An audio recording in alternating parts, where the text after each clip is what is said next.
자, 이번 시간에는 그 에너지에 대한 이야기 한번 해봅시다. 에너지. 자, 에너지라고 하는 건 뭐냐? 에너지라고 하는 건 우리가 뭐 어떤 일을 한다. 이제 과학에서 일을 한다는 건 힘과 힘의 방향으로 이동 거리가 있어야 하는데, 보통 일 그러면 우리 중학교 때 배우죠? 힘을 주고 그 힘의 방향으로 이동 거리가 있으면 일을 한 거다. 이제 보통 그렇게 표현을 하는데, 일을 하려면 뭘 가지고 있어야 된다? 에너지를 가지고 있어야 된다. 그러니까 그 에너지를 가지고 여러 형태의 일들을 하기도 하고요. 그 다음에 또 에너지 종류가 많죠.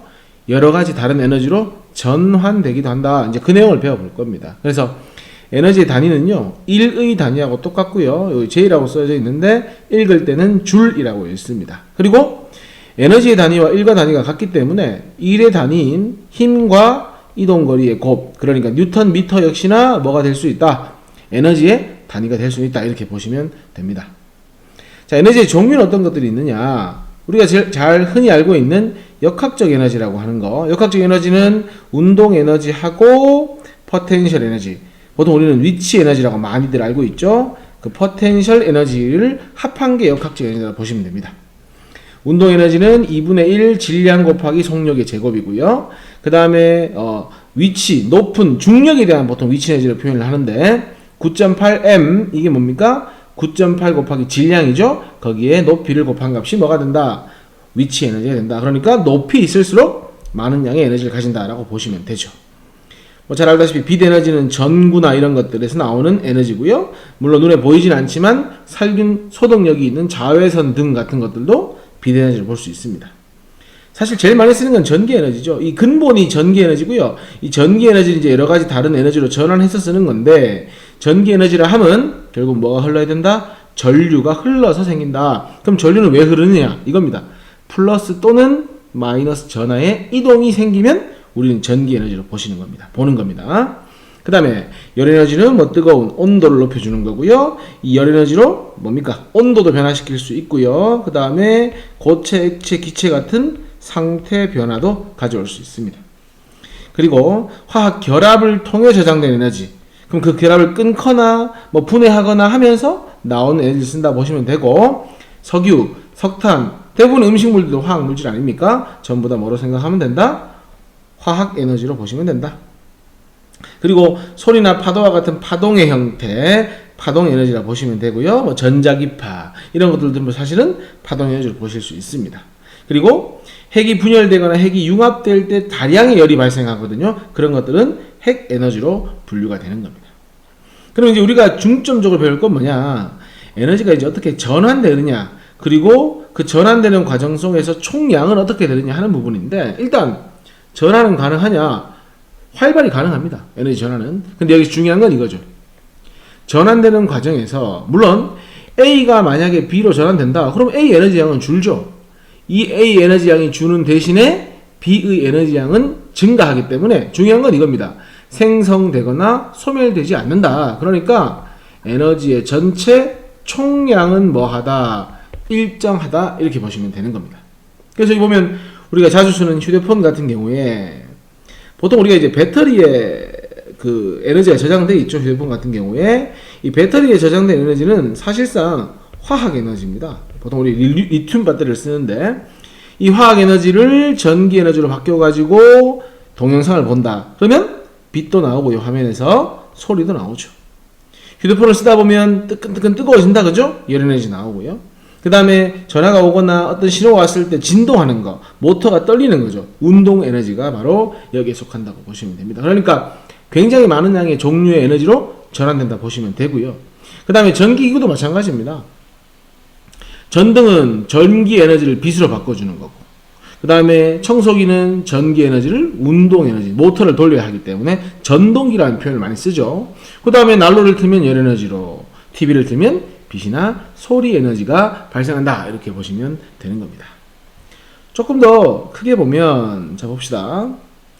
보통 우리가 이제 에너지 종류 여기 쭉 나와 있는데, 먼저 열 에너지는 어떻게 만들어내느냐? 여러 가지가 있습니다. 열 에너지는 일반적으로 원자로, 요게 이제 핵발전인데, 핵발전하는 과정에서 다량의 열 에너지가 나오죠. 그리고 또 하나, 태양에서 오는 태양열, 바로 빛 에너지가 복사해나는 형태를 통해서 전달될 때 열에너지 형태로 전달이 되죠. 그럼 이 열에너지는 주로 물을 끓인다거나 해서 증기기관을 돌리면 열 에너지를 역학적 에너지, 운동 에너지로 바꿔주는 게 되고요. 그 다음에 열 에너지를 이용해서 전기를 만들면 열 에너지가 전기 에너지로 바뀌게 되는 겁니다. 그리고요, 이 빛 에너지를 이용하는 가장 대표적인 예가 뭐 있습니까? 광합성 있죠? 광합성은 빛 에너지를 포도당의 화학 에너지로 저장을 하죠. 그리고 이 화학 에너지를 태운다, 연소시키면 화력 발전을 통해서 마찬가지 전기 에너지를 만들어내는 겁니다. 그리고 전기 에너지를 이용해서 충전을 하면 아까 잠깐 이야기했었는데 휴대폰 배터리 같이 화학 에너지로 저장된다, 이렇게 보시면 되고요.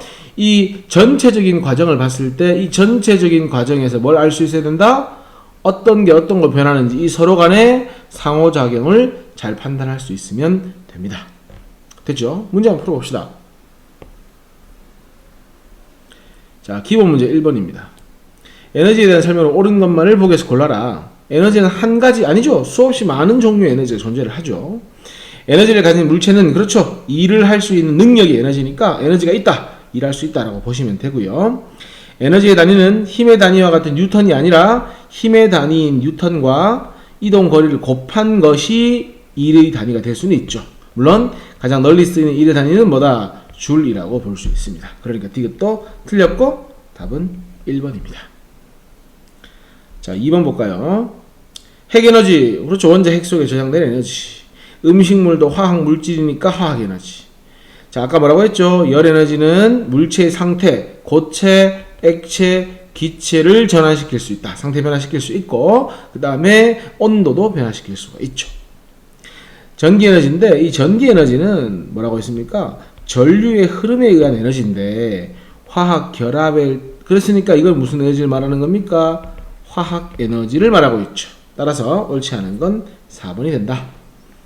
포텐셜 에너지는 위치에 따라 잠재적으로 갖고 있는 에너지, 중력에 의한 위치 에너지 어떻게 구한다고 했죠? 9.8 곱하기 질량 곱하기 높이로 구할 수 있다. 이것도 맞는 말입니다. 3번. 자, 전기밥을 내면 물을 끓여야 밥이 되죠? 그러니까 전기 에너지를 열 에너지로 바꾸어서 물을 끓이면 되죠. 광합성을 한다? 태양의 빛과 열 중에 이거는 빛 에너지를 이용하는 거죠. 태양의 빛 에너지를 이용해서 포도당 화학 에너지를 만드는 거고요. 손바닥을 서로 비빈다는 것 자체가 어떤 행동이죠. 그러니까 운동 에너지를 통해 가지고 마찰에 의해 열 에너지를 만들어낸다, 이렇게 보시면 되는 겁니다. 자, 4번 문제입니다. 롤러코스터는 기본적으로 높은 곳에서 출발을 하죠. 높은 곳에서 출발한다는 건 기본적으로 위치 에너지를 가지고 시작을 하는 겁니다. 근데 높은 곳에서 떨어지면서 속력이 빨라지니까 운동 에너지가 증가하게 되겠죠. 그리고 그 운동 에너지가 나중에 멈추기 위해 브레이크를 밟으면 마찰을 한다고 했는데 이 마찰하는 과정에서 열 에너지가 생기죠. 그래서 최종적으로 열 에너지로 전환이 되는 겁니다. 답은 2번이 답이 되죠. 그러면 사실은 롤러코스터가 가진 에너지는 위치와 운동과 열로 전환은 되고 있지만 총량은 바뀌지 않는다.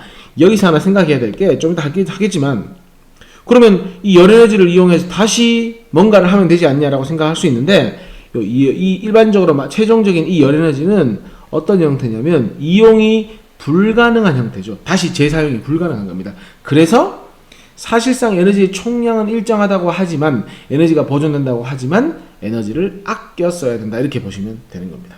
어쨌든 4번의 답은 2번입니다.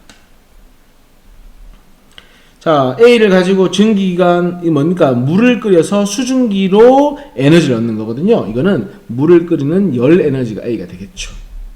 그리고 B는 광합성을 통해서 만들어집니까? 그러면 C가 뭐죠? 빛에너지죠. 이 빛에너지를 이용해서 광합성해서 포도당을 만들면 화학 에너지가 된다, 이렇게 보시면 됩니다. 그래서 A는 열 에너지, B는 화학 에너지, C는 빛 에너지가 됩니다. 6번입니까? 자, 난방기에 2500줄의 에너지를 공급했다. 자, 늘 이야기하지만 전환이 되는 과정에서도 뭐는 일정해야 된다? 총량은 일정해야 한다. 그러니까 요거 두 개 합해서 900줄이죠. 어쨌든 2500줄의 열을 공급했으니까 2500과 900의 차이 1600줄이 발생한 열 에너지가 되는 거죠. 그래서 답은 4번이 됩니다. 자, 마지막이죠. 7번 문제입니다. 보니까 그 쇠구슬을 계속해서 떨어뜨립니다. 이렇게 떨어뜨렸더니 뜨거워졌다고 했죠. 그러면 전체적인 과정을 한번 봅시다. 일단 기본적으로 높은 곳에 있을 때도 위치 에너지를 가지고 있죠. 여기 문제에서 별로 중요하지 않지만 일단은 아마 떨어지면서 운동 에너지로 전환이 될 겁니다. 그리고요, 이 위치 에너지에서 운동 에너지로 전환되는 과정에서 뭐가 존재할 것이다? 분명 여러 가지 마찰이 존재를 하겠죠. 그러니까 이 실험과 결과와 같이 쇠구슬이 뜨거워진 까닭을 에너지 전환 과정을 포함해 서술해라. 위치 에너지가 운동 에너지로 바뀌고 그 과정에서 마찰에 의한 열이 발생한다. 따라서 위치 에너지가 결국은 뭘로 바뀌는 거다? 운동 에너지를 거치거나 직접적으로 뭘로 바뀐다? 열 에너지로 전환된다 하시면 되는 겁니다. 그래서 따라서 전 과정을 적으라고 하면, 전환 과정을 적으라고 하면 위치 에너지가 운동 에너지로 바뀌고 그 운동 에너지가 최종적으로 열 에너지로 바뀌어 가지고 뜨거워진다. 이렇게 답하시면 됩니다. 그래서 간단한 내용이니까 내용 잘 정리해서 뒤에 실전 문제를 풀도록 합니다. 여기까지 하겠습니다.